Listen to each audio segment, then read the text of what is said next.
First thing is on. They're elected? Now I know. Alright. Okay, folks. Okay, welcome back. So we're gonna start with the second half of presentations for the symposium, and now we have amazing Brooke telling us all about epiphytic bacteria. Okay. So yeah, that is in fact what I'm going to talk about. My independent research was characterizing the abundance and morphogenetic similarity of epiphytic bacteria on leaves and petals of Malvaviscus arboreus in the Malvaceae family in San Luis, Costa Rica. And I'll explain what all of that means in slides. My introduction. Alright, so this is my study plant. Its scientific name is Malvaviscus arboreus. Its common name, it actually has a lot. It's like sleeping hibiscus, even though it's not a hibiscus, Turkish cap, wax mallow, all kinds of things. They are native to South America. They are very common. You have probably seen a lot of them around campus. They have these like pretty red flowers that never like fully open all the way. They're always like closed, and the petals are in this like cool spiral pattern around the stamen or pistil. Sorry, I forgot what was the one thing. I should know that. I'm also looking at epiphytic bacteria, and epiphytic means on plants, and bacteria is bacteria. So this is bacteria that lives on the surfaces of plants. So think like everything is covered in bacteria at all times. We should come to terms with that eventually. But this is a specific type of bacteria that lives and thrives on the surfaces of plants and interacts with them. This is just a quick little diagram that shows if there's bacteria, there's also like fungi, like these are all just like the microorganisms that you could find on like a leaf or a flower or a fruit. So yeah, that's to contextualize what kind of bacteria we're talking about. It's bacteria that lives on the surfaces of plants. I just wanted to go over a quick definition. I'm going to be using this phrase a lot. So these are colony-forming units, or I'll refer to them as CFUs. So basically, whenever I talk about colony-forming units, I'm talking about these little dots and shapes that appear on the petri dish whenever I introduce a sample. So whenever I mention colony-forming units, I'm talking about these dots, and whenever I'm talking about the morphology of them, I'm talking about basically how they look. So this is white in a circle, this is white in like stringy and broody. So yeah. Now, specifically in this study, I'm going to be comparing the communities of bacteria that live on the petals and the leaves of the same plant. This study was based off of a paper by Junker and team, where they did basically what I'm doing. They looked at the abundance and bacterial diversity on the petals and the leaves of the same plant to see if like they differ. And I just wanted to kind of I was heavily influenced, and I kind of wanted to try and recreate the study in a tropical environment with a native tropical plant, because it was touched on in the study that when looking at epiphytic bacteria, it's mostly done in the context of agriculture on cultivated plants, and the study did work on a non-cultivated plant, and Malvaviscus arboreus is also a non-cultivated plant. It just kind of pops up everywhere. Although people can like grow them like decoratively, they're usually not considered like cultivated. So that leads directly into my research questions. So the first one is, does the abundance and morphotype richness, which means the number of different morphotypes of colony-forming units grown on agar from samples of petals and samples of leaves of Malvaviscus arboreus differ? And how similar are the morphotypes of the colony-forming units between petal samples and leaf samples of Malvaviscus arboreus? These are my hypotheses. One of them is that there would be no difference in CFU abundance and morphotype richness between petal samples and leaf samples. And I want to reiterate that these petals and leaf samples are taken off of one plant and they're being compared to each other. So it's just one plant. It's just the different parts that are being compared. And then another one is that there would be a difference in CFU abundance and morphotype richness between petal samples and leaf samples of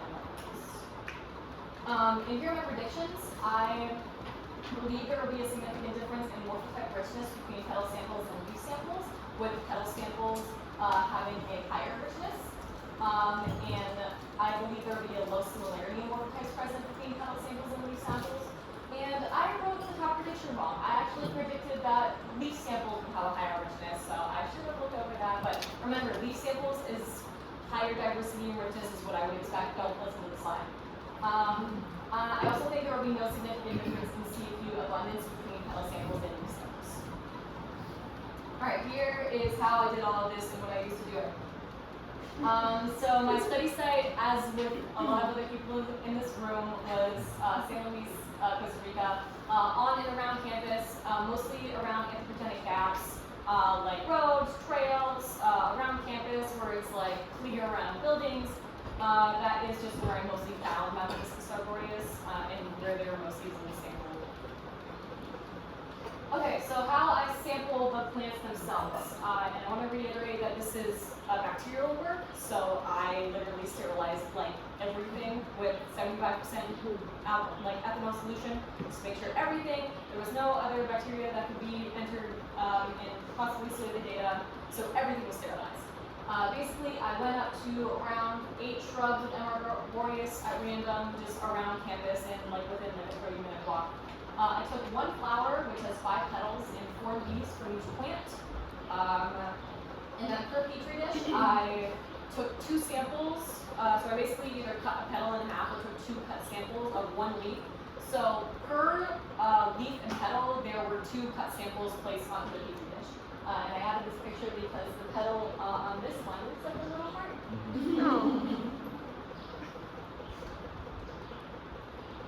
Okay, how I sampled the bacterial communities. I created lysogeny broth petri dishes that were sterilized in an autoclave, and I also treated them with a solution of nystatin, which is an antifungal chemical, just to make sure that only bacteria would be growing in the petri dishes, because I'm only looking at epiphytic bacteria in this study. I basically took the cut samples that I had the petals and the leaves. I pressed them onto the agar, closed them up, and incubated them at 30 degrees Celsius for around 48 hours. And then after that incubation period, they were stored in the fridge to inhibit more bacterial growth, just to make sure that all of the samples had pretty much the same amount of time for bacteria to grow. My analysis. So I took the surface area of each of the petri dish samples using image J, and then I calculated the density of CFUs per plant with this equation from Juncker, where I multiplied the number of CFUs, which was the number of little dots and shapes on the petri dish, multiplied by the surface area of the samples I pressed onto the petri dish to the -2, and that I got the CFU density from that. So anytime I mention CFU density, it's that equation. I also counted the number of distinct morphotypes present per plant to find the richness, and I performed paired t-tests on the density data and the morphotype data, and a Jacquard similarity index with the specific morphotype categories. And this was all done in R and Cas5. So these are my results. So for density, this relationship was not significant, but petals generally, on average, had a higher density of CFUs than leaves. Then again, the relationship was not significant, so that really is just like kind of like something that happened whenever doing my research. I'll talk a little bit about that later. And then for morphotype richness, petals also were found to have, on average, a higher amount than leaves, but this relationship also wasn't significant. Yeah, so it's leaves and petals, which is all the samples combined together, and then it's the number of morphotypes, distinct morphotypes that were present on those samples. All right, and then for my Jacquard similarity index that I ran, I got 69% similarity between morphotypes present on leaf samples and morphotypes present on petal samples. So what did that all mean? So for density, this relationship was not statistically significant, although on average petals had a higher density of CFUs grown from their samples. This is congruent with my initial predictions because Junker and a few other papers that have done similar things with comparing different parts of plants and their epiphytic bacteria found that there really isn't much of a difference in how much bacteria is on the plant parts, which directly leads into what I found for CFU richness, which was in opposition to these papers because most of them found that there was a significant difference in bacterial diversity and richness between leaf and petal samples. I think I got a different, because my results weren't significant, I think I got a different answer than my initial predictions in the past literature, because the past literature was able to directly identify bacterial strains using gene sequencing, sorry. And I didn't have access to those tools and that technology to directly look at what bacterial strains were growing on the agar. I could only estimate from the differences, like the visual differences in the colony forming units. So it isn't exactly a one-to-one characterization of diversity, but even still, if it's it indicates something. It indicates that even the morphotypes, even the bacteria that like grow CFUs into different morphotypes, were not significant in between the parts of the plant. So that could indicate that even though other papers have found that there's not really, that there's a difference, there might not be a difference for this particular plant. For my Jacket Similarity Index, basically they shared 50% of morphotypes with each other, and there were specific morphotypes that were only found on certain parts. So this morphotype was only found on leaves, and then these three morphotypes were only found on petals.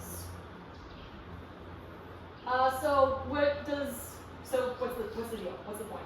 One of my biggest limitations is that when working with bacteria, you have to perfectly sterilize everything, or you could get bacteria, you could get contaminated. So at any point in the process, if I didn't properly sterilize any of my equipment, I could have introduced bacteria that could have influenced my data. For my recommendations for further research, I think that studies should be done comparing tropical plants versus temperate plants, and plants in tropical climates versus temperate climates, to see how climate and how different plant species, how their epiphytic bacterial communities are structured. And I think this is important because epiphytic bacteria affects plants in more ways than we can know, because we barely know anything about epiphytic bacteria.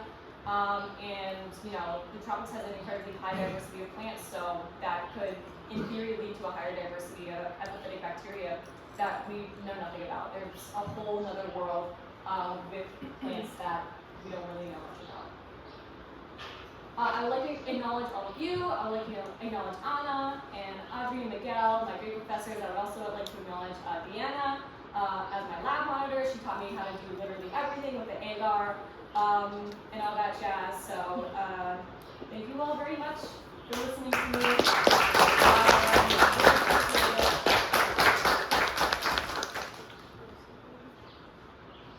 How is epiphytic bacteria spread between plants? I think it can be spread through both pollinators, because whenever pollinators go to like a flower, they press their body against it, the bacteria goes onto their bodies, and they go to a different flower, and then they spread that. It's basically like whenever you touch a door handle, and then you like touch another door handle or touch something else. So it could be that, but there are also several studies about how plants get their epiphytic bacteria. And one theory is that whenever they push out of the ground as like young leaves, they get some of the soil bacteria on their surfaces, and that kind of like, grows and evolves and changes into like their epiphytic bacteria. Are the epiphytic bacteria that you're talking about specific to this plant, or are there like general species of epiphytic bacteria? I don't know. That's the thing about epiphytic bacterial work. There isn't a lot of papers out there on it. And it's really unfortunate that I wasn't able to identify particular strains because I just didn't have access to that technology, because that would have been super interesting to compare the strains that were present on this plant to the plants that were studied in temperate regions that, like the papers I based this study off of. So it's unfortunate because I don't know exactly what bacteria is on this plant. I could only guess. But yeah, if I were to go back to this experiment and I had the technology, I would do all that jazz. I'd like to ask, so previous paper, right, they found that there's a difference, right, between leaves and petals. Yes. And for example, like I would imagine that probably like flowers, because they phenologically exist for like less period of time, they would have like less like richness of bacteria abundance, right, than the leaves, or like vice versa, as you said, like because they have like more pollinators, they would like they had pollinators more, they would have them more, right, and opposite. So what was the previous papers like finding who like what had more and what's more like kind of like appealing idea to you, like?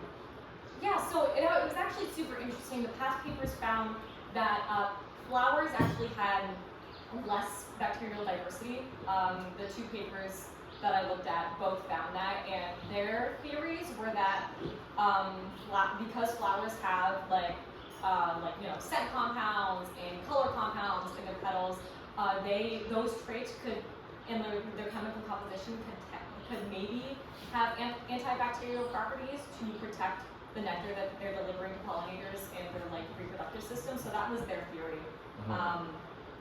Yeah. Okay, thank you. How did this like challenge or confirm all of your extensive previous fungal knowledge? You see, if I had unlimited time and unlimited resources, I would look at the entire microbial community on this plant, because I looked it up. Bacteria is the most like present microbial species that lives on the surfaces of plants, but there's also, like I showed in the last slide, there's also funguses and archaea. I would absolutely love to just get a full picture of what the bacterial communities on these plants are like, because I think things shouldn't be looked at in a vacuum, especially whenever it comes to microbial communities, because they're so complicated and they're so small and they're so important. But yeah, I don't know, it's just, things are still like, it was just cool. It was just awesome. I love doing this work, and I love what I found, and I like thinking about it, and I think it's really cool. Metagenomics.